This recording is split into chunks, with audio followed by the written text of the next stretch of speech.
ये है Motorola Edge 50 Fusion। हर कोई इसकी तारीफ कर रहा है, बट मैंने इसमें दुनिया भर की प्रॉब्लम फेस करी है और कुछ प्रॉब्लम तो ऐसी है जो अब तक आपने ना सुनी होगी ना देखी होगी। इसको यूज करते हुए मुझे 20 दिन से ज्यादा हो चुके हैं और इसको मैंने बहुत अच्छे से यूज किया है। एक दिन में एवरेज 7 आवर्स का SOT है। तो खरीदने से पहले सारी सच्चाई सुन लो। 23,000 की बात है। अनबॉक्सिंग से शुरू करते हैं। बॉक्स में सब कुछ मिलेगा, लेकिन स्मार्टफोन पर प्री अप्लाइड स्क्रीन प्रोटेक्टर नहीं है। तो स्क्रैच से बचाने के लिए मैंने सबसे पहले 100 रुपए की मेम्ब्रेन लगवाई।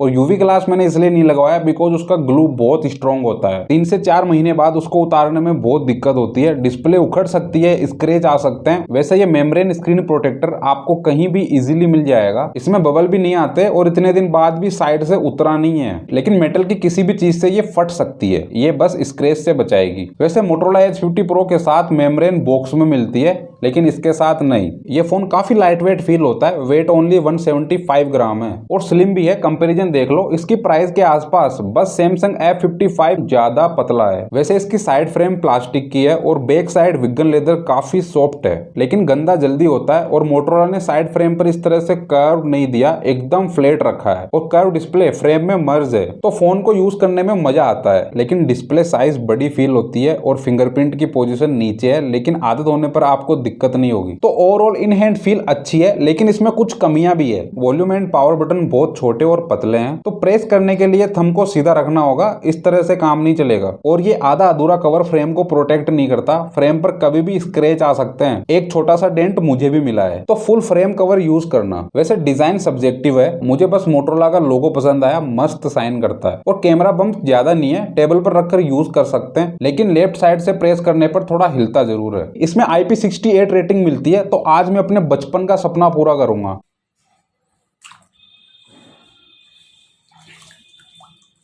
और एक गौर करने वाली बात, फ्लिपकार्ट पर मेंशन है कि इसमें स्मार्ट वाटर टच का फीचर है, लेकिन Motorola की ऑफिशियल साइट पर मुझे कहीं भी नहीं मिला। तो चलो टेस्ट करते हैं। तो ये मैं थोड़ा पानी लगा देता हूँ।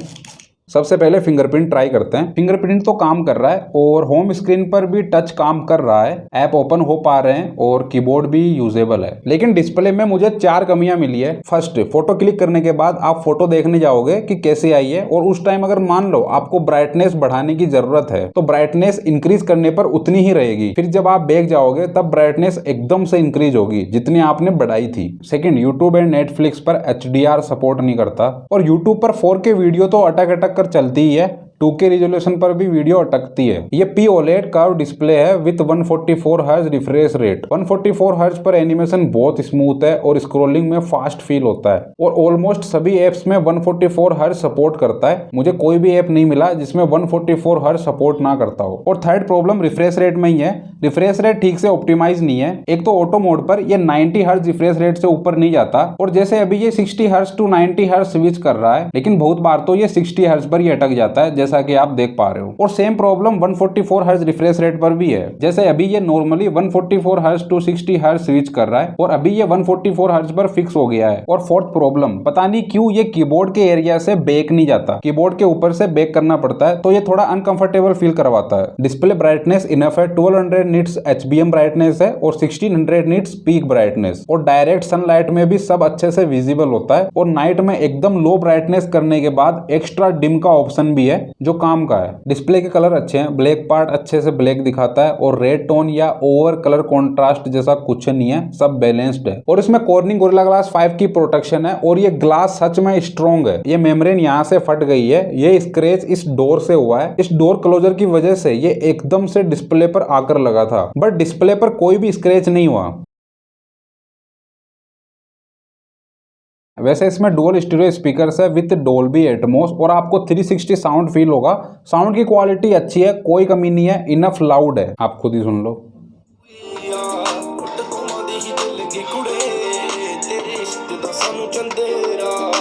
तो अब बात करते हैं सॉफ्टवेयर एक्सपीरियंस के बारे में। Motorola ने अपनी Edge 50 सीरीज के अंदर MyUX को डिच करके Hello UI दी है।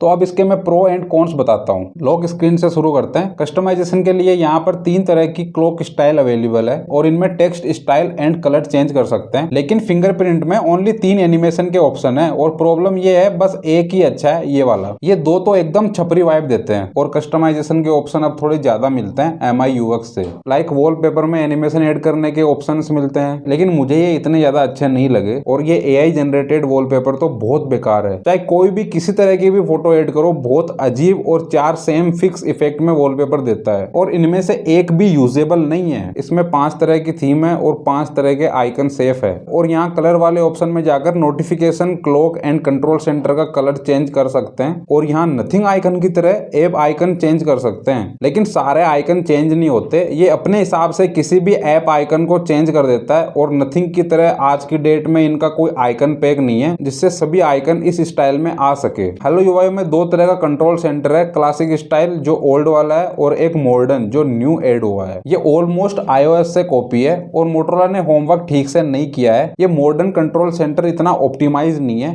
ऐसा फील होता है ये एक बॉक्स में फिट किया गया है, आइकन कट जाते हैं और ये वाला पार्ट थोड़ा ज्यादा ऊपर होना चाहिए था, तो यहाँ इंप्रूवमेंट्स की जरूरत है। कॉलिंग एंड नोटिफिकेशन में एज लाइट भी मिलती है और इसमें साइड ऐप विंडो का ऑप्शन भी है। वैसे हेलो UI ऑलमोस्ट क्लीन है, लेकिन ये tool kit, interactive, Adobe scan, Facebook, LinkedIn साथ में मिलते हैं और इन 2 का तो कुछ नहीं कर सकते, ये रहेंगे ही। इसके अलावा हेलो UI में कुछ कमियां भी है, जैसे ऐप लॉक के लिए आपको सिक्योर फोल्डर अलग से यूज करना होगा। इस तरह से डायरेक्ट ऐप लॉक नहीं लगा सकते और फोन रिंग मोड पे है, म्यूट है या वाइब्रेशन मोड पर है, ये पता करने के लिए आपको कंट्रोल सेंटर पर चेक करना होगा। यहाँ स्टेटस बार पर शो नहीं करता और ना ही इंटरनेट स्पीड, और वीडियो कॉल के टाइम ये स्टेटस बार हमेशा शो करती रहती है जो मुझे बहुत वियर्ड लगा। और जो apps full size display show करते हैं उनमें ये नीचे ब्लैक स्ट्रिप रहती है। और अब 2 बहुत काम के फीचर, स्मार्ट कनेक्ट की हेल्प से आप अपने स्मार्टफोन को लैपटॉप या पीसी से कनेक्ट करके फोन के कैमरा को वेबकैम की तरह यूज कर सकते हैं। और फाइल ट्रांसफर से आपको स्मार्टफोन स्टोरेज का एक्सेस तो मिल जाएगा,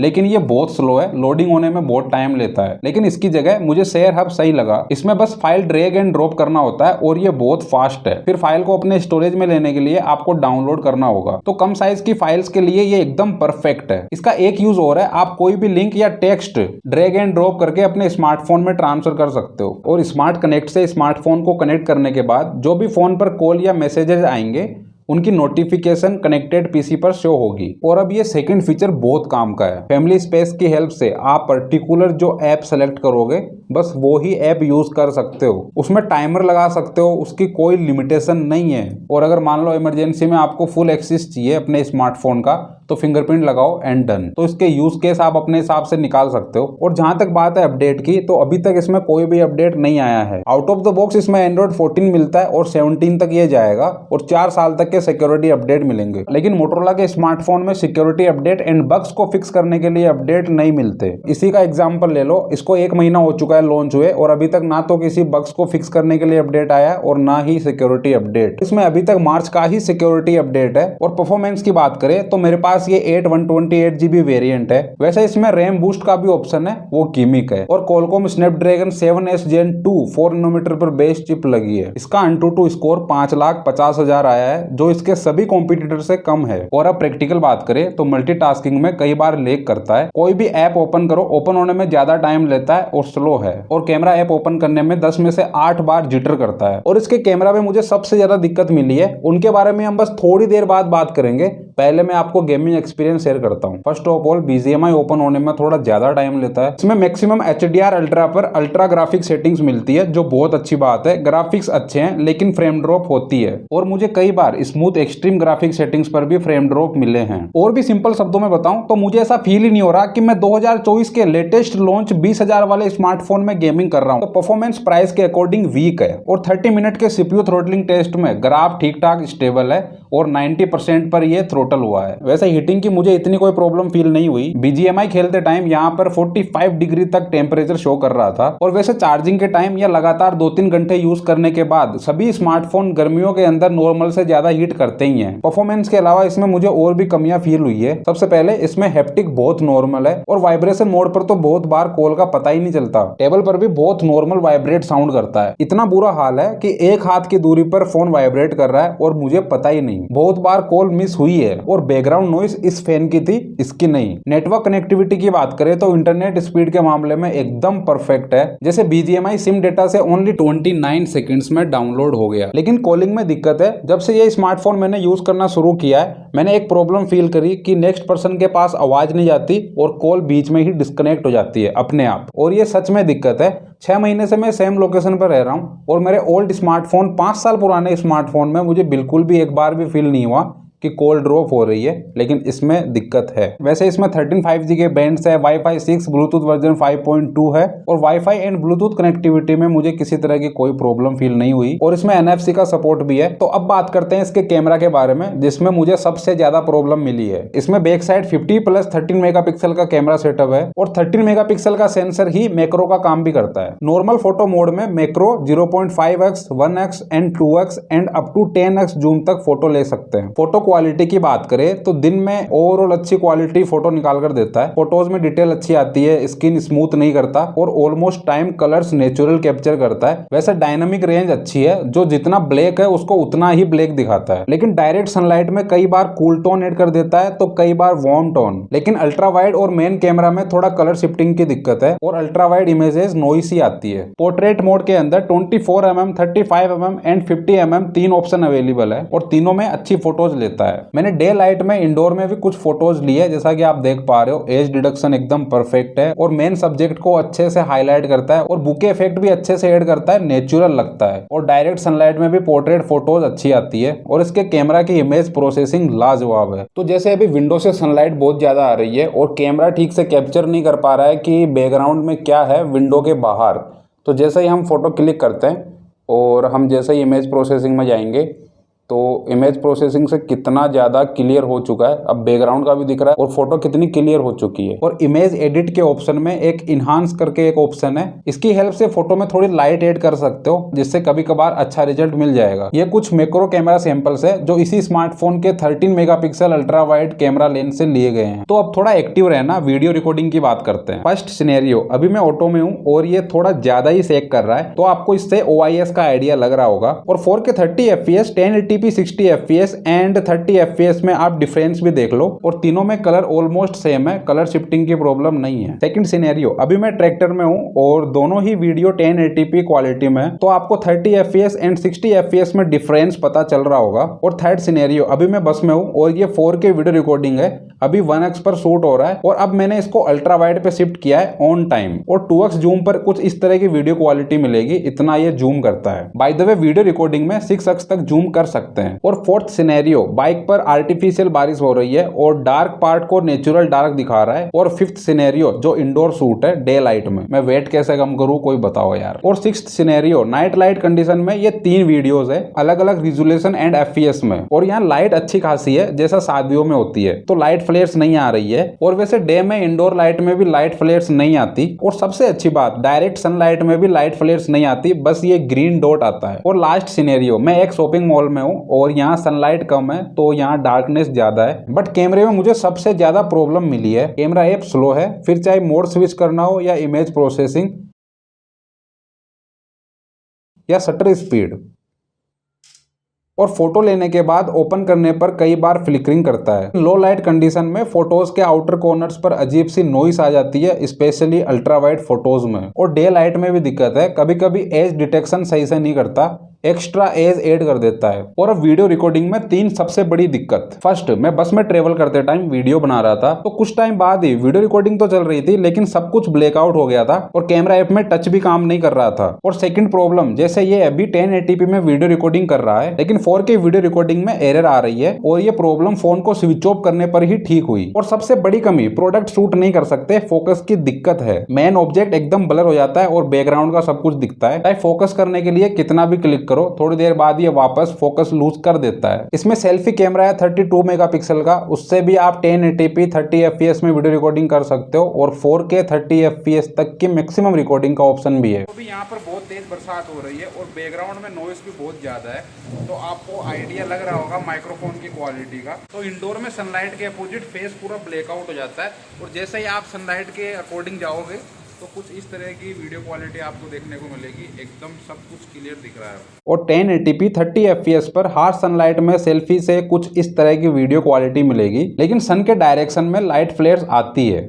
और सेल्फी की क्वालिटी एकदम टॉप नॉच है, मुझे बिल्कुल भी किसी तरह की कोई कमी फील नहीं हुई। डे फोटोज एकदम अच्छी आती है और पोर्ट्रेट में सेल्फी काफी अच्छी निकाल कर देता है। लो लाइट कंडीशन में सेल्फी फोटो के अंदर ये थोड़ी नॉइस ऐड कर देता है। और सबसे बड़ी दिक्कत, बहुत बार स्पेशली नाइट में अजीब सा सेकी इफेक्ट ऐड कर देता है। जैसे ये फोटोज देखो, आइस के ऊपर एक अजीब सा सेकी इफेक्ट है और ये कुछ फोटोज तो बिल्कुल भी यूजेबल नहीं है, सब बेकार हो चुकी है। और स्मार्टफोन ये फोटोज लेते टाइम ऑलमोस्ट स्टेबल था। अब बैटरी परफॉर्मेंस की बात करें तो इसमें ऑन पेपर 5000 mAh की बैटरी मिलती है, जिसको मैंने 3 बार 100% फुल चार्ज करके बैटरी बैकअप टेस्ट किया है। एक बार मुझे 7 घंटे का बैटरी बैकअप मिला, एक बार 7 घंटे से थोड़ा ज्यादा का मिला और एक बार 6 घंटे से भी कम का मिला। और अगर आपको ये कम लग रहा है तो टेंशन लेने की जरूरत नहीं है। 68 वोल्ट फास्ट चार्जर से ये बहुत फास्ट चार्ज होता है। जैसे अभी टाइम हो रहा है 7:45, फोन में बैटरी 0% है और मैंने इसको चार्ज लगाया है और 26 मिनट्स में बैटरी 56% चार्ज हो चुकी है। और अभी टाइम हो रहा है 8:39, बैटरी 100% पर है। तो इसको नॉर्मली फुल चार्ज होने में 54 मिनट्स लगती है और अगर आप स्क्रीन ऑन रखोगे तो थोड़ा ज्यादा टाइम भी लग सकता है, ये फिर रैपिडली चार्ज नहीं करता। और मोटोरोला के स्मार्टफोन का सबसे स्पेशल फीचर, ये तो आपको पता ही होगा, ये बहुत यूजफुल है। इसका ओवरऑल कंक्लूजन ये है कि डिस्प्ले ओवरऑल अच्छी है। अगर आप HDR में कंटेंट कभी कभार देखते हो तो